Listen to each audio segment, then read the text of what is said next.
they'd gone to look for water. Those two comrades were Ernest Mudulo and one comrade called Mampuru from the Northern Transvaal, from Skukuniland. And their disappearance now confirmed our fears that that exchange of fire must have involved them. And that necessitated, urgent preparations on our part to prepare for battle. Then all of a sudden, I think at about 15 hours, there was a rapid fire towards our direction, a bit wild, with frequent shouts calling upon us to surrender. And the call to surrender was followed by shouts that we were surrounded, it was useless to fight, terrorists surrender. Now, those of us who were in command now said, look, chaps, nobody is allowed to pull the trigger before the target is properly identified and seen. There must be a clear economy of ammunition. We don't know how these battles are going to last. We have no supplies. So every bullet is precious. So there must be no panicky firing back. Now they continued firing and clearly worried about our silence. There was deafening silence, a lot of tension. You must remember this was the first experience of a battle. None of us had ever been fired at. And I can tell you, it was frightening because these bullets were passing very close to us, over our heads. And I remember some comrades actually panicked, and there was one who came to say to us that he was wounded, and we discovered afterwards he was not wounded, he was just panicking. But the arrogant enemy stood up to say, one of them said, where are they? Can you see them? They had thrown caution to the wind, and I suppose they thought that we're scared. And our comrades said in Zulu, Nanguya. And man, our fellows just opened almost at the same time and shot two of them. And fortunately, the guys they shot were the commanders. And you see, a regular army, unlike a guerrilla army, depends on a commander. The commander is the key person. When the commander is, killed or wounded and is unable to command, you see, the morale of the regular army is affected. So there was a lot of panic on their part, and they began to run away. Then we began now to chase them and to really, dispel the attack. We neutralized the attack. And we discovered, you see, for the first time that, look, we are dealing with people who are also very afraid. Because in running away, they left behind their weapons, their supplies of ammunition, food, and everything. I mean, that is sort of a very undisciplined way of retreating. You see, you don't retreat and leave behind your guns, you see, because how are you going to fight again? So they ran away in a very disorderly manner. And that was our first baptism of fire. We're baptized now. We're stronger. We had, the fear was gone. No, the nervousness, the throbbing of the heart against the ribs disappeared. You see, we're all unnerved now. We're very cool and determined. But again, we had not been eating well for a very long time. So this was a welcome supply of food for us. The masses on the ground had not been organized to receive us and to give us the necessary support in terms of intelligence, in terms of protecting us, in terms of giving us regular meals, and in terms of guiding us generally within Rhodesia itself. It was clear that we had a responsibility to save the detachment. It would have been wrong militarily to fight to the last man. We had beaten back the Rhodesian forces a number of times. We never lost a battle. And every time we beat them back, but we also suffered a few casualties. Probably 6 to 7 comrades who died there. And after thorough examination of what suddenly shocked us, the openness of the terrain as we moved towards Plumtree, towards the Matabeleland, with no trees except some shrubs and no mountains.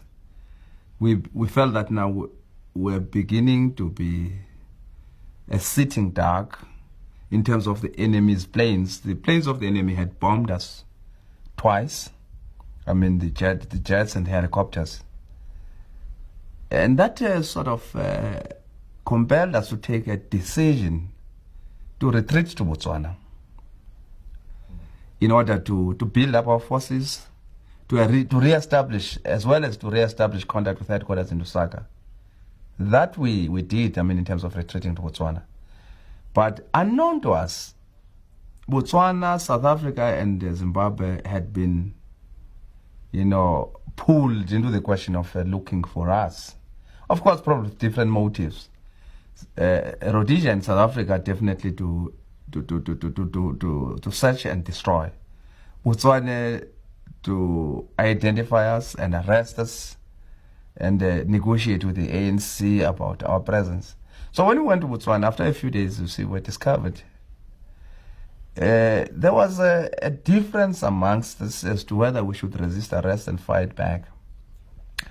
There was a strong feeling that, we should not allow these fellows to capture us. But there was also a strong feeling that, look, Botswana is an independent African state, a member of the OAU, and that fighting them would create problems for the ANC mission to never be understood by our people if we had a situation where Botswana soldiers were killed in action against us. So ultimately, we agreed that let us surrender. After we had been assured by the Botswana officers that they were under pressure from South Africa and that we wouldn't be imprisoned, we would just, be allowed would be sent back to Zambia. So after some time then we surrendered. But they never kept their word. I think they were under pressure from South Africa. They were afraid. I mean, clearly the government was afraid. They had a small army, small police force, which could never stand up to the bullies in Pretoria. So the price they had to pay was actually to imprison us. We were sentenced to long terms of imprisonment, 4 years, 5 years, 6 years. And we served sentences in the Gaborone maximum security jail.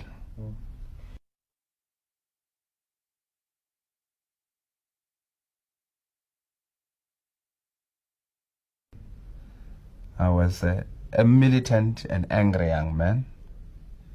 I wanted to go back and fight after arresting for a few months. I found our movement totally unprepared for the continuation of the armed struggle in South Africa. That was my reading of the situation. Of course, there were reasons that they were put forward. I found a lot of preoccupation with solidarity work, with international work. And I found a lot of demoralization amongst our chaps who were in camps in Zambia. And I began to agitate for the resumption of the armed struggle, for seriousness on the part of the leadership. I'm using the word seriousness because in my own view, and this was a subjective point of view, that they were not serious. And I became part of the writing of a memorandum which was very critical of the leadership. Well, that memorandum put us into some trouble. The leadership was angry. They thought our attacks were unfounded and irrational. And some of them felt that our attacks bordered on insubordination and on mutiny. We were suspended from the organization. But that memorandum brought about a lot of heated discussion within the ANC. The need to have a conference, the need to work out a clearer strategy of struggle, of revolutionary struggle. And ironically, there was the Morogoro Conference. We were excluded from the Morogoro Conference because we were regarded as rebels.